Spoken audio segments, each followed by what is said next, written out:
what's up, guys? Welcome back to another episode of Blonde Ambitions Podcast. I'm your host, Diana King. Today, I have such an amazing guest. I'm really excited because we're going to get to all your questions for the amazing triple board certified physician, CEO of A La Mode Med Spa and Youthology Medical Aesthetics. She is focused on promoting health and well-being and encouraging preventative care. Today, you guys, I have Dr. Agarwal. Is that correct? That's correct. Okay. Welcome in. I'm so excited to have you. We have lots of questions, and I think this podcast is going to be really informational for a lot of people because we have a lot of questions. Actually, we met at the VI Pink event. It's an event that we have in October here in town. It's for Breast Cancer Awareness Month. I got some Botox from you, and that's how we met. And it's October, so we're wearing our pink for Breast Cancer Awareness Month. Let's get into that. Let's talk mammograms. How important are they, and when should we get them, and how often? Right. Well, thank you, Diana, for inviting me here. I so much appreciate the nice introduction. And of course, I remember we met at VI Pink event. So here we are. Happy Breast Cancer Awareness Month. So talking about breast cancer awareness, couple of facts that we need to know. Breast cancer is one of the most common cancer diagnosed in American US women. It's the second leading cause of death amongst US women, American women.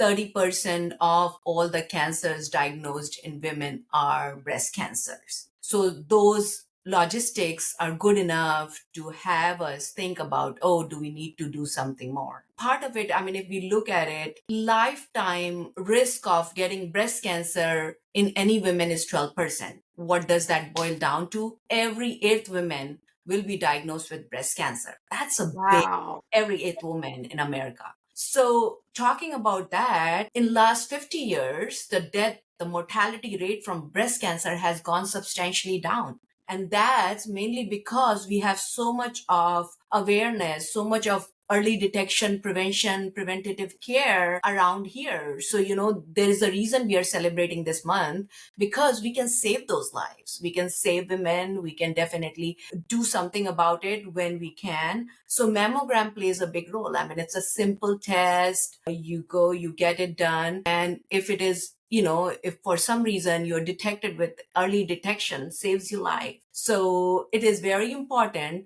that we do that. Now, most of the American, ACOG, US Preventive Task Forces, all these societies, they have their guidelines on when should we get mammogram.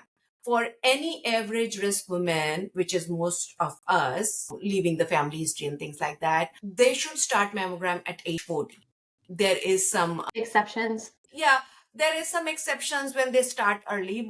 40 is the age to start getting the mammogram every year or every other year as recommended by your physician until the age of 75. That's a simple, easy test. There are other testings that can be done, but this is a very widespread, wide known test which can be done and can save your life, can, save you from having risk of having late detection of breast cancer. We can do home checks, right, on ourselves. What are we looking for in those home checks? Yeah. Well, home checks, yes and no. You can check yourself, but the thing is, per se, our breast is made of fatty tissue and fibrous tissue. So it's very hard for somebody to know what lump is normal, what is not. They do feel lumpy. So it's misleading sometimes. We do see on the medical side, people would come, oh, I found a lump. Sometimes those are normal.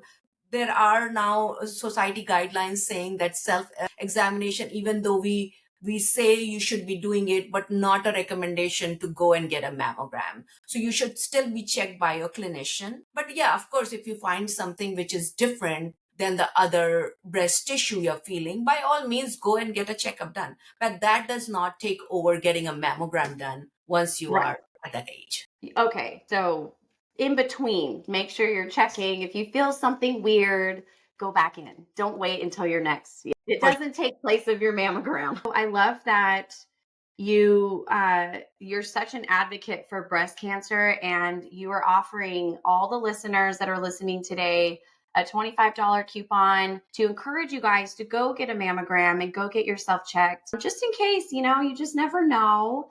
So we have this coupon at Alamode at our med spa, which we are offering anybody who is just, and not just in October, through the year.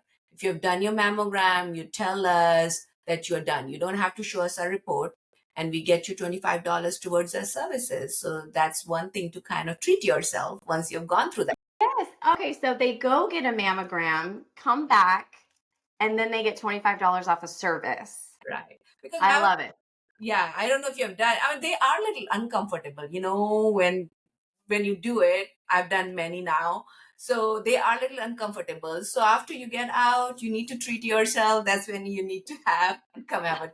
Yes. Because after that, you're going to want to go and treat yourself for sure. Which brings me into your next journey because not only are you an amazing, obviously, like I said, triple board certified medical physician, you also stepped out of that box and you've opened up a huge aesthetics business and you recognize the gap between beauty and health. So tell us a little bit about your journey into aesthetics and Yeah. why.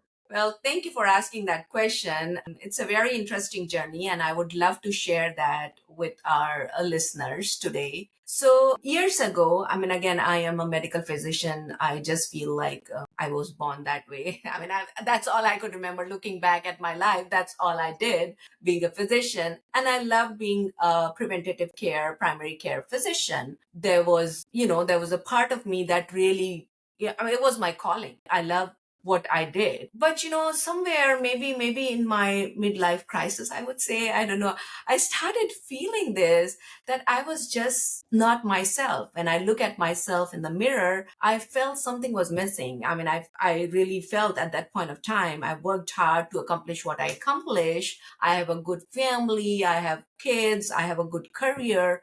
I have good social life, but what is missing? I mean, I just could not look at myself and feel like I am me.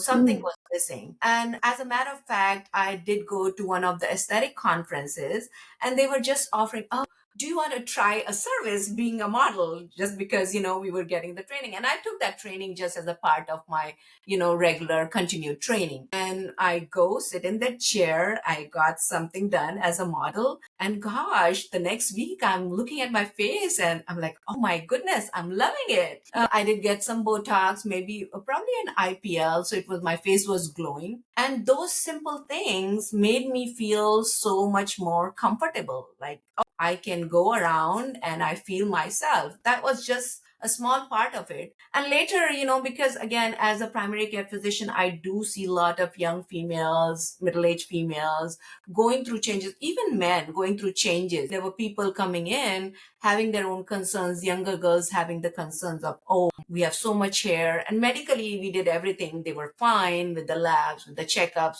Oh, you're just born this way. But to embrace that and to find a solution to something as simple as laser hair, or even to somebody who's like me looking at the face and they see some wrinkles and relaxing those makes you feel better. I mean, those were simple fixes, but mentally I felt so much more clarity and confidence. So I said, I can do this, I can feel it, I can share that with my patients. So why not? So that literally led into the journey of aesthetics. A lot of people ask me, oh, you left medicine for aesthetics? No, I'm still doing medicine. I'm doing more medicine than I did before. I'm just doing happy medicine. That's what I call it. You go to your doctor when you're sick, right? You're crying and then you get better. Here you come to your doctor when you are okay, but you still have some concerns. And once you resolve those concerns, you just feel more confident under your skin. I mean, I cannot change you from somebody who you are. So that's what I do now. I love that. Like I've told you so many times, I've talked to so many women that are in that stage of life where you feel like you look in the mirror, like you said, and you just feel like something's missing. Like there's something missing. I have all of these amazing things I'm so grateful for, but there's something else that I feel like is pulling me. And I feel like that happens with a lot of women. I love that you listened to that and you went out and you made something happen from it. And that's very inspirational. I think that women need to find something that makes them feel whole again because we kind of lose ourselves, right? In the family life, in the kids, so much. And so, not only for our own sanity, really, because we got to stay mentally good. It helps when you have something like you have your aesthetics business and I have my podcast and things that we can do that make us feel whole again, that make us feel like ourselves. So thank you for doing that because Right. I'm so glad that we met at that event. You really are such a hard working boss lady. I feel like you really are. You're making ripples in this world. So keep doing what you're doing. So thanks for being an inspiration. Thank Really. you.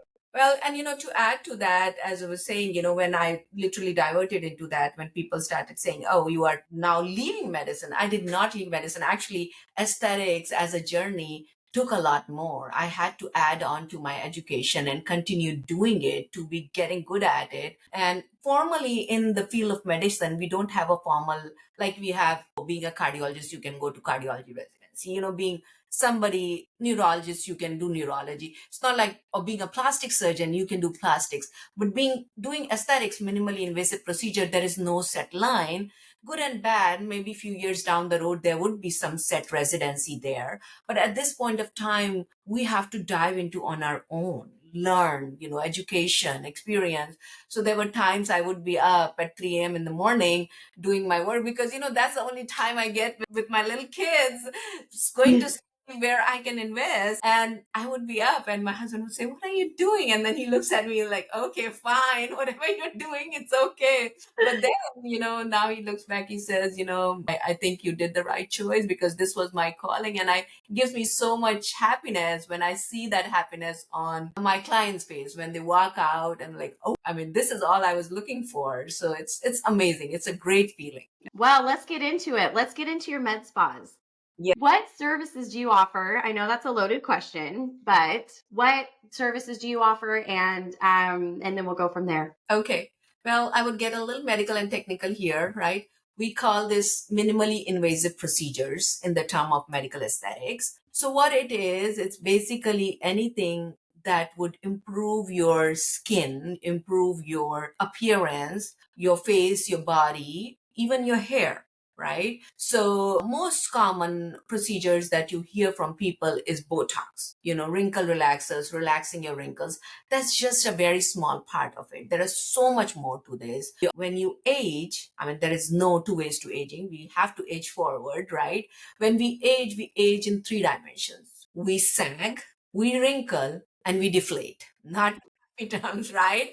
So wrinkles, of course, we can do things like wrinkle relaxers, Botox, Dysport, to name a few. We can do some dermal fillers, which are hyaluronic acid fillers, which can fill that space. So, deflation, because again, that's what causes the hollowness under the eyes, around the mouth, in the cheek area. So those are deflation because our fat pads that get absorbed, the collagen get lost over time. So those are the dermal fillers, which are quick fixes. Then we do something called biostimulators. What are these biostimulators? These are this new generation of fillers and non-fillers which actually stimulate your own body to produce collagen. So I hear this word natural so much around. Oh, I want to be natural. Of course, we all want to look natural, but natural good or natural bad? That's your choice, right?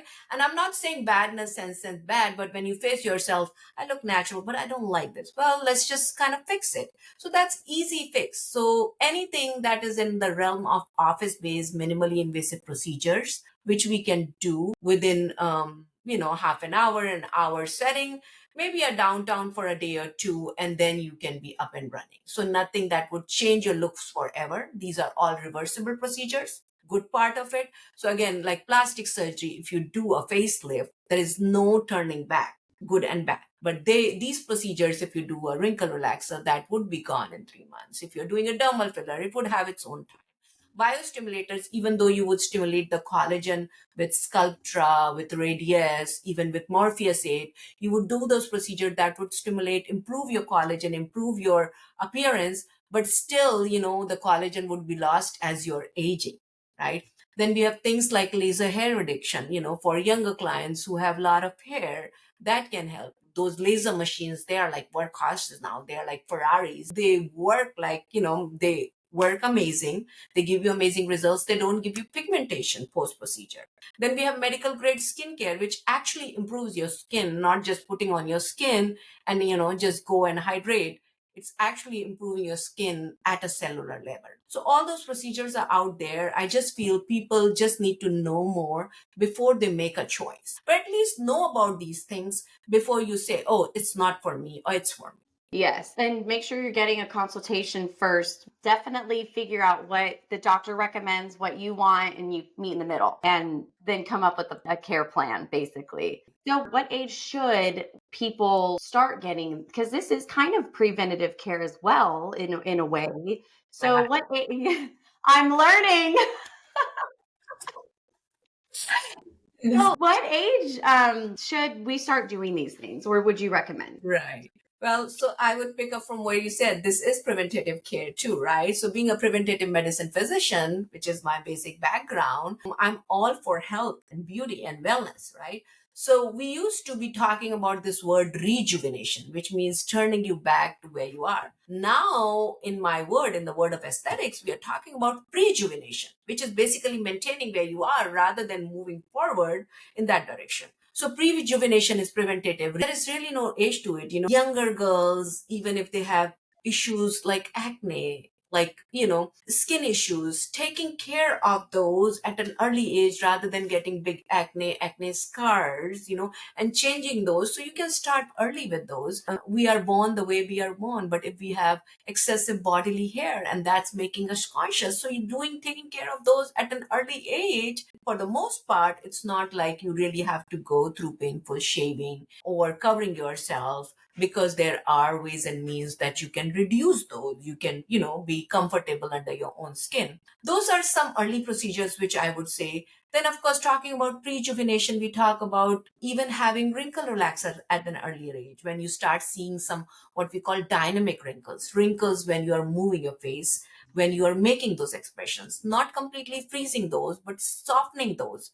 Because why are the wrinkles coming? They're coming because your muscles are overactive. So relaxing those muscles a bit at an early age would probably not get that deeper mid forehead line or deeper, smile lines. By the way, I love my smile lines. I like to keep them. So even if I do the rejuvenation part, I like to keep it natural. But having said that, starting that early is not a bad thing. It's actually a good thing. Now, even with the biostimulators, collagen boosting procedures like microneedling, like PRP, all these famous celebrities do it and then make it vampire facial. Oh, they're just microneedling with the PRP. That's all they are doing, but they're showing it as if such a fancy procedure. But those are great procedures to maintain your skin. So those are pre-rejuvenation procedures. Coming to the rejuvenation procedures, we still can use wrinkle relaxers. Again, how they are used, how they are administered is important. So, like you said, having your physician deciding that plan with you. You didn't age in a day. So you can't just go back for one visit and age back. It's a plan. So the word natural in my mind is to keep you the way you are, that you would like yourself to be when you face yourself in the mirror. Natural doesn't mean that we freeze you, but we still take care of those wrinkles enough to where you feel comfortable. Same thing with dermal fillers, biostimulators, then all these rejuvenation procedures, whether we call it Morpheus 8, RF microneedling, PRP, then hair growth with the PRP, like PRP injections in the hair, because again, with thinning, with hormone changes, with our age changes, all the stress, hair products, we lose hair. So doing some of those procedures would improve your hair. Then there are body contouring procedures which can help you. We have some under, the little, what we call this, The double. little, like yeah, I know what you're talking about. Sometimes, even what we have, panhandle, no, panhandle, Love handles. right? Those love handles. I know, yeah, I mean, again, I love my love handles, but, it would be lovely to not have the love handles. Right. So some of those procedures can help you with the contouring. But what your concern is when you come to me, when you're sitting in my chair, my first reaction is, let's have this mirror, let's give it to you, and let's ask you what your concern is. Because I might be seeing something which is totally different, but that's not your concern. Then it doesn't matter, right? What matters is what you see. So Yeah.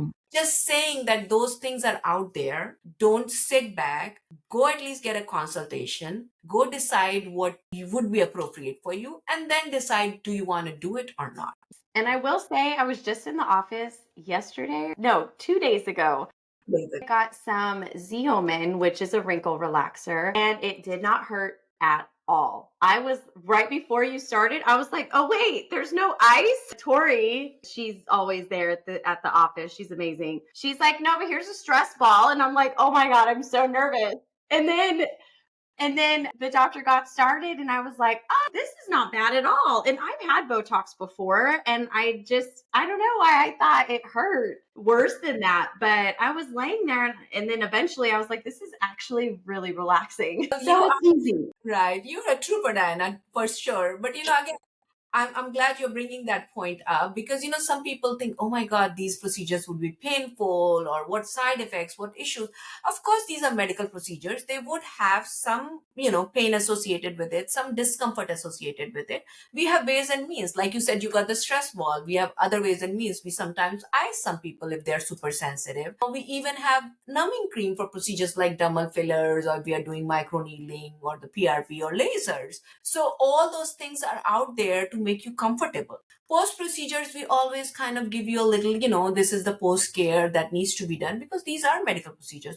Can there be some bruising? Of course, there are procedures when, I'm really poking a hole on your face in raw terms, sorry. But, there are blood vessels, there are nerves, so you would feel the pain. There would be some bleeding, but there are ways and means to control those. If there is some minimal bruising, that can be reverted back.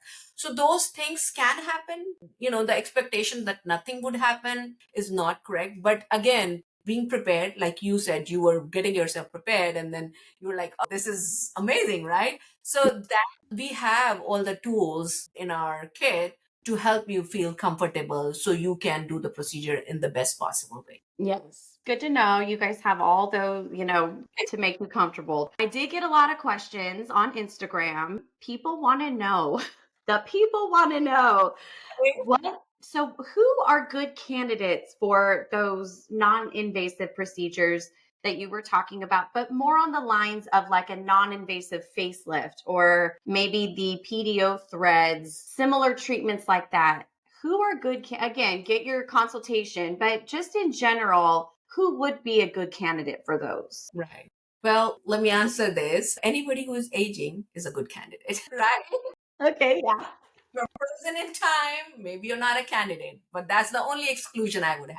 But talking about in real terms, like as said, the only way is aging forward. So we do get all the things with aging, whether we are losing volume, whether we are sagging. Of course, we stand on Mother Earth. So we sag with gravity. We are not on moon, right? So as we lose volume, the skin being the largest organ on the body, skin doesn't retract, right? Skin is still there. But if you already have some pad loss, volume loss, then that extra skin with sag. Same thing with the wrinkles. I mean, if you're making expressions under our skin, it would be, I was giving you that example of ironing the shirt, right?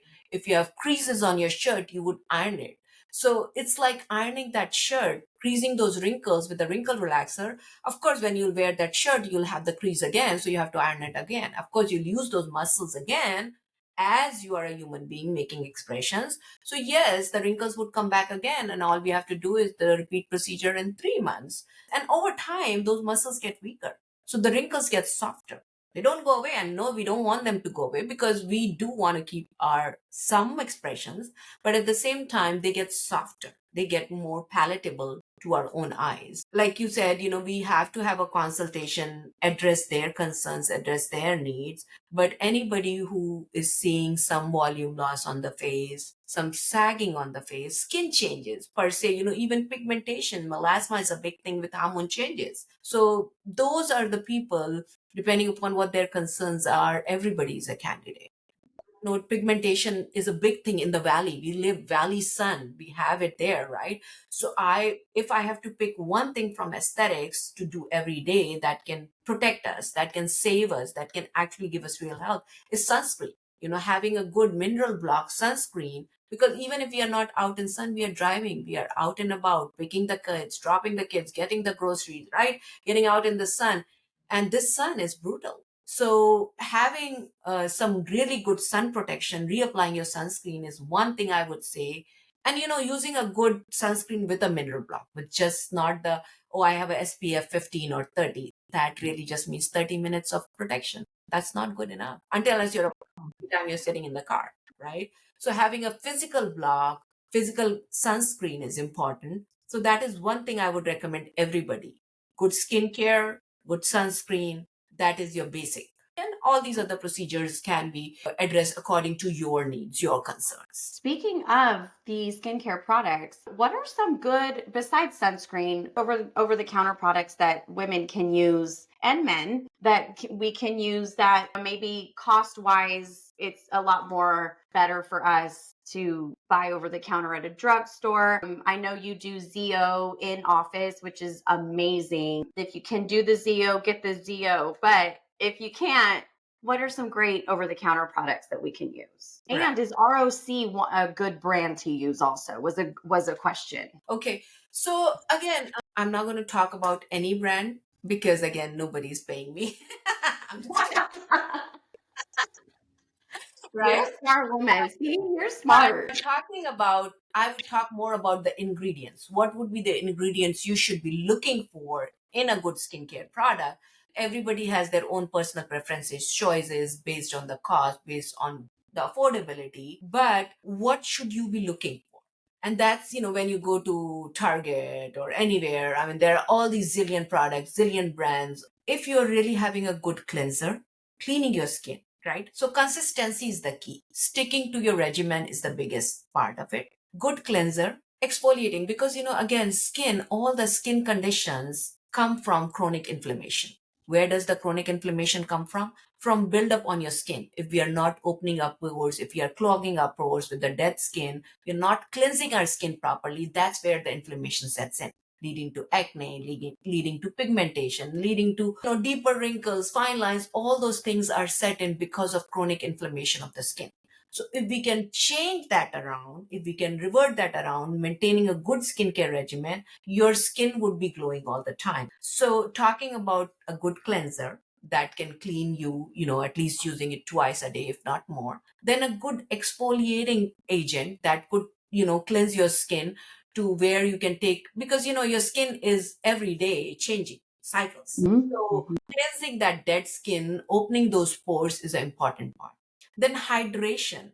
Now hydration could be some serums. I would recommend something that hydrates, that seeps down into your pores, not necessarily lathering and covering it, so not a thick cream, but a good moisturizer that would help you hydrate from within.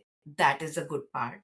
And then the fourth part is sunscreen. So even if somebody is not doing anything, they can cleanse, they can exfoliate, they can use a good hydrating moisturizer, and they can use the sunscreen. That's amazing. That's where you should start.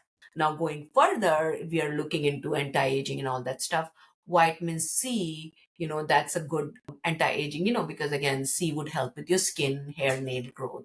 So vitamin C serums are great. Talking about some oral vitamins, that would be a good way to go, taking some good hydrating vitamins, drinking lots of water. Because we cannot take away the need of drinking enough water, because that hydrates your skin, keeps your skin hydrated. Nighttime products, again, there could be different regimens depending upon what you're looking for. But as we grow older, some regenerative products could be helpful. People talk about collagen, people talk about niacin, people talk about kojic acid would be helpful for brightening the skin. So if you're looking for ingredients, those would be the ingredients you're looking for. And then, of course, if you are coming and seeing your provider, they can set a regimen for you that would be appropriate for your skin. In our office, we do have what is called Vizia Skin Scanner. So we actually take these deeper pictures of your face, where we actually look in UV light, in red light, in blue light, in different filters. We scan your skin, we see pigmentation, and according to that, we plan your skincare regimen going forward. So that is somewhere where you can get medical, maybe at least have a regimen. You don't have to use the products, come in, get a consultation, get an assessment of your skin, and then you can pick up the products according to what your concerns are at that point of time. Ooh, that sounds cool. That face thing. Yes, that's cool because then you can really hit the nail on the head of what's going on, I feel like, Yeah, and fix those problems and come exactly. up with a plan. Right. And I'm talking about, it's amazing because again, it actually shows when you put the sunscreen, like if we do the UV filter, we take your face, we will show all the pigmentations, all the things on your skin. But when you put the sunscreen, how that covers that. So, coverage area. So it's really, eye opening to see, oh, I did not think sunscreen is protecting me in this way. And mind it, I'm not just saying for skin pigmentation or aging, also skin cancer. Skin cancer is one of the most common cancers out there. It's disfiguring, and of course, it affects your health. Talking about skin cancer, sunscreen is one thing. If I can recommend for everybody, a right sunscreen would be the way to go to promote Mm, this. yes. What about retinol and hyaluronic acid? Are those things that we should be looking at as well, along with the niacinamide and Kojic acid, tranexamic. So those are all pigmentation products. okay. On that note, hydroquinone would be helping with the pigmentation part too. So you're talking two different things, hyaluronic acid and retinol. I'll break it down. Hyaluronic acid. Hyaluronic acid is actually a naturally produced acid which gives hydration. It's basically hydrophilic. That's where the name comes from. It draws the water in your skin. So your cells, your elastin, your fibrin, all these cells, they at a cellular level produce hyaluronic acid. What it does, it draws the water and it gives you that little plump, little hydration, little volume on your face. And that's why even our dermal fillers are made of hyaluronic acid. Because we inject that, even though it's a little gel, but it can draw the water and it can build up the volume. So that's a naturally produced acid under your skin. Part of it is, think about it, it's an acid. It's if you apply it on your skin, it's not going to be absorbed and giving you anything right there. Why? Because again, it's produced by your cells. So if you're putting it on top of it, it's not going until unless the molecule is small enough. These are big molecules. So if the molecule is small enough, going into your skin, putting it on top of your skin might give you a little shine or glow right then and there. But is it causing anything on the cellular level? No, it is not. Mm, That's the key there. But again, these products do help you hydrate a little bit on the top, so they give you a little glow and shine. Retinol, on the other part, amazing. Everybody who's aging should be on retinol, in my opinion. Why? Because that's one product which is truly anti-aging. It helps with refurbishing, replenishing your skin. So again, tretinoin and retinoic acid. Tretinoin is a medical product that is used for deeper scars, skin pigmentation, and all those issues. But retinol, on the other part, is a product which is available over the counter as well. That's a true refurbishing product, I would call. So if you're using retinol, one thing to keep in mind, a lot of times you would see all these different brand names. Oh, our retinol is so soft, you wouldn't have peeling, you wouldn't have anything, any reaction. Well, if you don't have any reaction, it's encapsulated, it's really not doing anything. So, the product should be doing what it's supposed to be doing. So active ingredient should actually be delivering it. But when people come to me and tell me, oh, I'm using the retinol, it doesn't do anything to me. Well, maybe it's just not doing anything to you. Retinol, initially, when you start out and you're doing it, it should give you some peeling, some refurbishing, some turnover of your skin. Why? Because it's increasing your skin's turnover cycle. So it's refurbishing your skin. It's getting your newer cells on top, cleansing your skin. So retinol is an amazing product. We should, as aging women, middle-aged women, we should all have it in our arsenal of products. Using nighttime retinol once a day is what I would recommend. But at the same time, I would say if you're using retinol, you should be very diligent with it. It's not like, oh, I use it every other day. I use it once a week. It's really not doing anything. But that is one product that could be a nighttime product that can help with skin turnover, fine line, wrinkles, skin pigmentation. and the peeling and stuff is totally normal. That means it's working. It's doing its job. Just FYI, because the first time I took it, I was like, what in the heck is going on? This is not okay. But it's normal. It's going to happen. That means it works. If somebody's coming to us and they are doing the skin consultation, we are putting on retinol, I would get calls and texts from my friends a few days later. I can't touch my skin. It's so sore. It's so painful. I literally hold their hands because I tell them it's going to happen. But, again, give it 2 weeks. It's not going to continue happening forever. Once Yeah. your skin gets used to it, once you are over that hump, and even though I tell them 2 weeks, it's 4 to 6 weeks.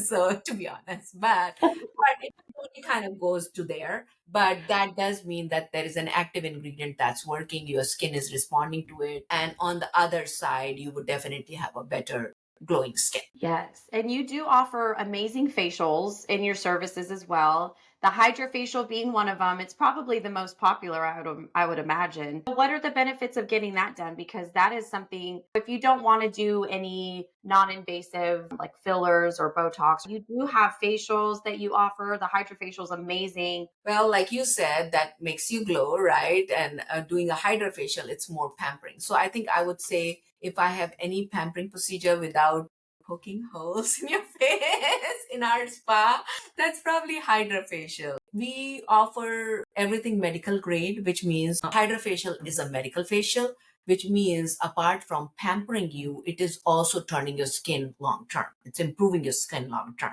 Why do I say that? Because of the steps we do it. It hydrates. First of all, it cleanses, it hydrates, it detoxes your skin. Then, of course, it exfoliates. So, cleanse, hydrate, detox, exfoliate. And then we have some red light therapy, which helps firming. So, that is a part included in it. And at the end, we infuse your skin with the boosters. So, that is kind of actually changing and improving your skin at the cellular levels. These boosters are delivered directly to your skin underneath, not just on the top layer. So if I may, I would compare this with something like microdermabrasion. That's the term that a lot of people know from old times, right? Microdermabrasion was a great procedure. I feel it's kind of obsolete now because we have hydrofacial now. Because hydrofacial exfoliates you right away, it takes that dead skin off, and right away it's boost. So when you're actually walking out of our office, depending upon what procedure, because hydrofacial also is of different kinds, whether it's for acne, whether it's for building your skin, whether it's just for an event, going for a red carpet event or a wedding next day. So depending upon what you pick, what we decided, your esthetician decided the plan, the hydrofacial is going to improve you right away, but it is also going to do something underneath your skin in long term. So if you're getting regular hydrofacials, if nothing else, you're using your home skincare regimen and doing some regular hydrofacials every other month, I would say that is in itself is improving your skin with fine line, texture, tone, pigmentation, all those things that are skin deep, because beauty is skin deep for sure. It's not just skin deep, but it is skin deep to start with. That's where, we start. So Yeah. we also offer a lot of peels, medical grade peels, which are non-painful and definitely kind of turn over your skin. And this is the peel season right now going on. So good time when the weather gets a little bit cooler, gentler, your skin can take those peels really well. So there are some peels which are also non-painful. Are some peels which have no downtime. The other peels have some downtime depending upon what you pick and decide. Downtime means just a day or two, not that we're talking weeks or anything. But those are some good quick procedures to kind of start out dipping your feet, or I would say dipping your face into, feel it, feel it, and go from there. I want to go back to fillers a little bit because I do feel like there are some differing opinions and misconceptions about fillers. What is the nitty gritty of fillers and why are people getting them dissolved? Right. Well, that's a great question. And when you say getting them dissolved, I'll come to the last part and then I'll come to the first part. So Perfect. that's a good thing that you can dissolve something. So that's right there is the point, that if you don't like any of these procedures, they are reversible. So these fillers are hyaluronic acid fillers that can be dissolved right away. So in case you didn't like the appearance, didn't like the look, they can be dissolved. Now, coming to fillers, I know there is a lot of misconceptions. There are a lot of taboos around it. I take it back to 90s when the first fillers came out and they were more like silicone fillers, silicone implant fillers. Some of the celebrities, they were using it in the lips, cheeks, and they were sitting like little sausages on the lips, I would say, like donut right here, and they looked so fake. But again, the medical aesthetics in the last 20 years has advanced like anything, more so like the technology field. It has advanced every minute. There is something new coming out which is better than the other one. I mean, it's sometimes so hard for us to even keep up with that. But the good part of it is now what we have for the dermal fillers are hyaluronic acid fillers. These are not permanent fillers. They can be dissolved. That hyaluronic acid is the naturally occurring acid which is produced by your cells under your skin. Because it was lost with the change, with the aging, with loss of collagen, with the changes in your skin, we can replace that. Now, some people think it's fake because, a lot of times it depends upon how the injector did it and how the person wanted it. So if you're noticing something, that's probably not a good work, either because of the injector or because of the person who chose what they wanted to do. But the good work is that you cannot notice it. The filler, if it is done right, can actually, it's not going to give you big cheeks. It's actually going to make you look slimmer. It's not going to give you those big lips. It's actually going to just make them rejuvenated, hydrated. So when you actually, apply the lipsticks or you look at yourself, people would say, oh, you are glowing. You're looking hydrated. What did you do? Right? So if you can notice the work, in my opinion, I mean, somebody else can, that's not good work. So that's where I feel a lot of misconceptions and taboos come in, because when people see these walking people with big, humongous lips, because either they chose it or their injector injected it that way, that's where they get scared. 90, I would say 95% of the people, the work is so natural that is actually restoring youth. It's not changing Diana to Kim Kardashian, right? It's keeping Diana as Diana, but it's just giving you that little youthful appearance, if I would say that. And that's the beauty of fillers. Having said that, if you're still not comfortable doing that, maybe go the route of biostimulators, where you can do Sculptra, which can actually not going to give you some immediate results, but it will make your own collagen boost up.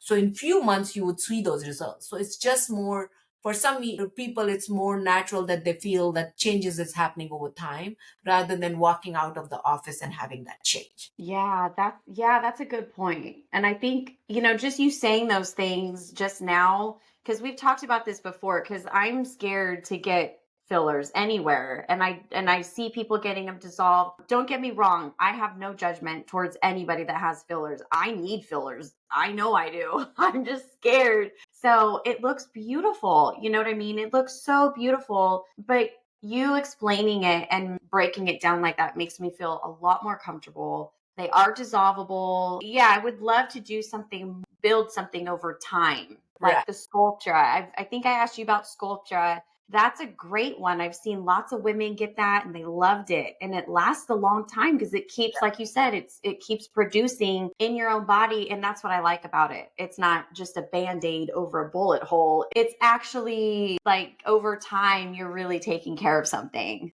Right. and producing it with your own body. I like that. Right. And the analogy I give to most of my patients with Sculptra is, think about that I'm watering your soil. So if you planted some seeds, so I'm planting the seeds and watering the soil. That's what I'm doing. So if your collagen, if your cells like fibroblast and elastin, those are my soil, I'm planting the seeds of Sculptra and then maybe doing the fertilizer to let your own collagen grass grow.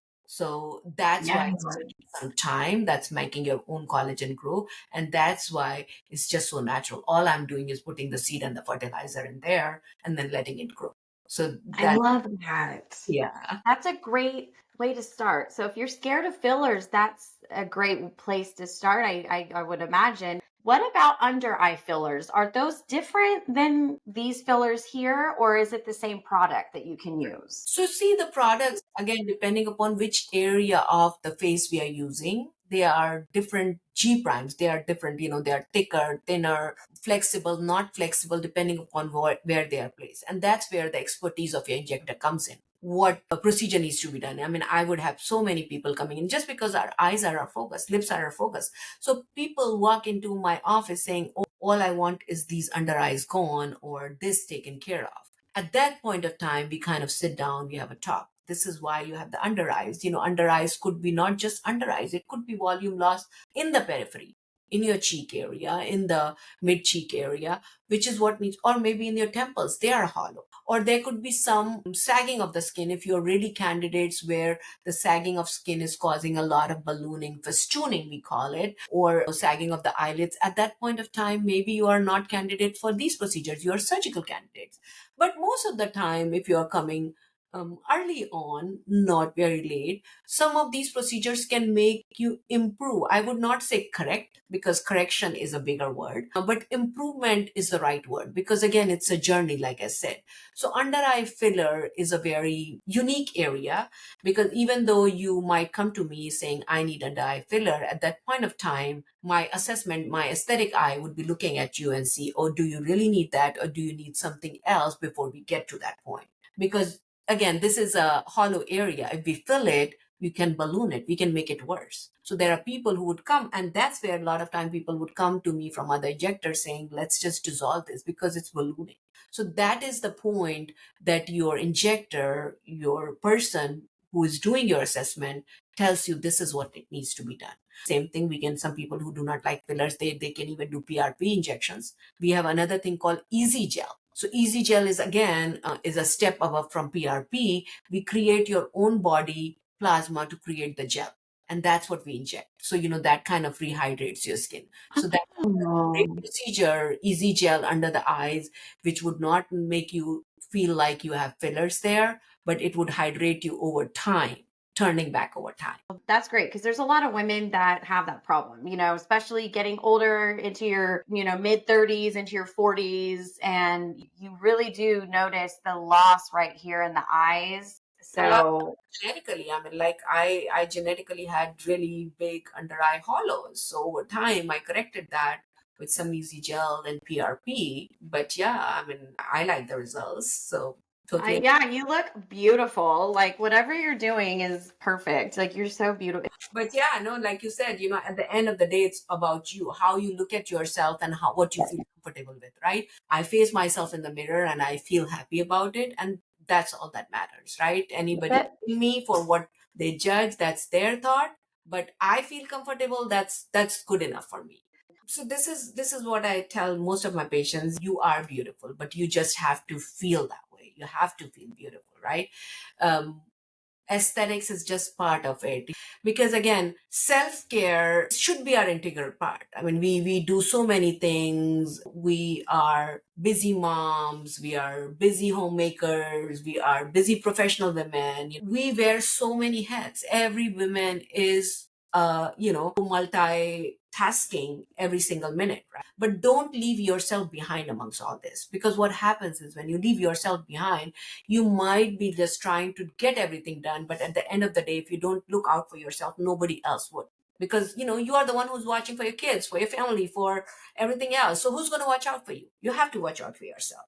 So take care of yourself, love yourself, because only when you love yourself you can love others. That's the way I look at it. So stay beautiful, stay happy, and take care of yourself, and go get it done. go get the mammogram done. We got down to the very end of the podcast, and my last question for you is, what is your ambitious goal for this week? For this week, just to make sure that I get my workout and Pilates done every single day this week. Seriously, that's my goal, right? Second goal, I did schedule my mammogram, so I'm going to get it done. First week of November is my appointment. So I'm keeping that up to it and just keep going. My goal is that tonight I'll get on my treadmill, I'll get on my mat, and I'll do some workout. So definitely something I aspire for today. You should come and take bar classes. I teach bar and Pilates at Fireworks Fitness. You should come down there and take a class or two. It's fun. I'll It's really fun. schedule. I would love to do that. Going to have Dr. Agarwal's information in the description box if you want to schedule an appointment with her. Again, she is a medical doctor and an aesthetics medical provider. So please call the office, get a consultation if you have any interest in any of this that we've talked about today. Or if you have any concerns and you want to call a doctor, Absolutely. please feel free to contact doctor as well. And thank you, Shweta, for coming on and joining me today. I think we're going to make this a regular thing. So if you guys have questions now that you've seen this for the doctor, please send them in. Thank you so much, everybody. Hope you have a great day. And what is your ambitious goal for the week? Bye. Bye. Yay.